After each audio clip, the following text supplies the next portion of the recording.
வன்னியர் மக்களினுடைய மிகப்பெரிய அடையாளமா காட்டப்படுறது காடுவெட்டி குரு. இருந்தாங்கங்க. நீங்க நீங்க திருப்பி திருப்பி நீங்க சொல்லுங்க. உங்க உங்க உங்க மாதிரி ஆட்களை நம்பிதான் அவங்க பாவம் நம்ம பெரிய ஆளுன்னு நினைச்சிட்டு இல்ல இப்ப போயிட்டு காடுவெட்டி குரு பத்தி சொல்றாரு. காடுவெட்டி குருவை வந்து கீழ்த்தரமா நடத்துனதே அன்புமணி தான்.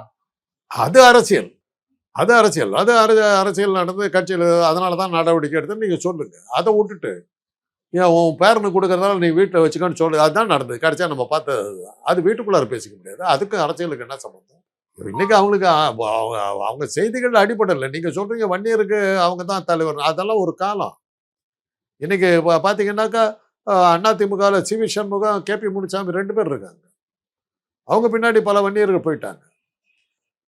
திமுகவில் வந்து இப்போ சக்தி வாய்ந்த தலைவர்கள் ஒருத்தராக துரைமுருகன் இருக்கார், ஒரு வன்னியர். அவர் பின்னாடி சக்தி வாய்ந்த தலைவரான வன்னியர் இருக்குமா, அவர் பின்னாடி பல பேர் போயிட்டாங்க. சிவசங்கர் இருக்காரு. எல்லாம் பிரிஞ்சு போயிட்டாங்க. ஒரு காலத்தில் நீ இருந்த, இன்னைக்கு நீ இல்லை. ஏன்னா பார்த்தாங்க உன் கூட இருந்தாக்க உன் குடும்பத்துக்கு எல்லாம் போயிட்டு இருக்குது. யார் வருவா? வன்னியர்களே இருக்கவங்க கூட எத்தனை பேர் வருவாங்க? அவங்க குடும்பத்தை விட்ட மிச்சம் தான் நமக்கு வருங்கிறது தெரிஞ்சு போச்சு.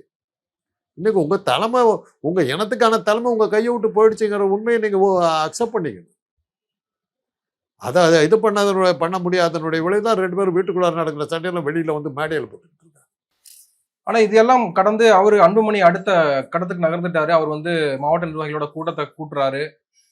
அதில் 2 பேர்த்துல ஒருத்தர் யாருக்கா புத்தி வந்து அரசியலுக்கு போனாங்கன்னா நல்லா இருக்கும். இந்த குடும்ப சண்டை வந்து அழைச்சிக்கிட்டு இருந்தாங்கன்னா நாளை மணி கூட்டம் பொதுக்கூட்டத்துக்குள்ள வந்து கூட்டமே வந்து வராமல் போகுது. அது கூட நின்று போகுது. இவங்க பேசுறாங்கன்னா அப்புறம் 3 செருவு அடிச்சுக்குவாங்க, வேற வேலை இல்லை போட்டு போயிடுவாங்க. வேடிக்கை பார்க்க ஆரம்பிச்சு. மாவட்ட நிர்வாகிகள்கிட்ட கூப்பிட்டு நீங்க அந்த கூட்டத்துக்கு போகாதீங்க அப்படின்னு அன்புமணி சொல்றாரு. பல பொய்களை சொல்லி சொல்றாரு. நான் அப்பயே செத்துட்டேன். கூட்டத்துக்கு வந்து 8 நிர்வாகிகள் தான் வந்தாங்க 108 பேர்ல. அப்பயே நான் செத்துட்டேன் அப்படின்னு அது கட்சிக்குள்ளார பேச வேண்டிய விஷயங்க. இதுக்காரு நம்ம பொதுமக்கள் எனக்கு தெரிஞ்சு என்ன பண்ண போறோம்? உன் கட்சியில் நடக்கிற ஆச்சுங்க, அதுக்கு எனக்கு என்ன வந்து தலைமை பதவி உன்னை விட்டு போகுதுன்னாக்கா நீ கேட்கணும். அது ஒரு வகையில் இருக்குது. ராமதாசனுடைய செல்வாக்கு குறைஞ்சிக்கிட்டு வருதுங்கிற வேணா சொல்லலாம். ராமதாஸ் ஏற்கனவே வயசாகி போச்சு. மகனுக்கு பதவி கொடுத்துட்டு வரமாட்டேன். அவர் ஆரம்பிக்கும் போது என்ன சொன்னார்? என் கட்சியை பயன்படுத்தி என் குடும்பத்தை சேர்ந்தவர்கள் யாராவது பயன்படுத்தி வந்தால் என்னை சவுக்கால் அடிங்கன்னு ஆரம்பிச்சாரு. இன்னைக்கு எத்தனை சவுக்கு வாங்குறது?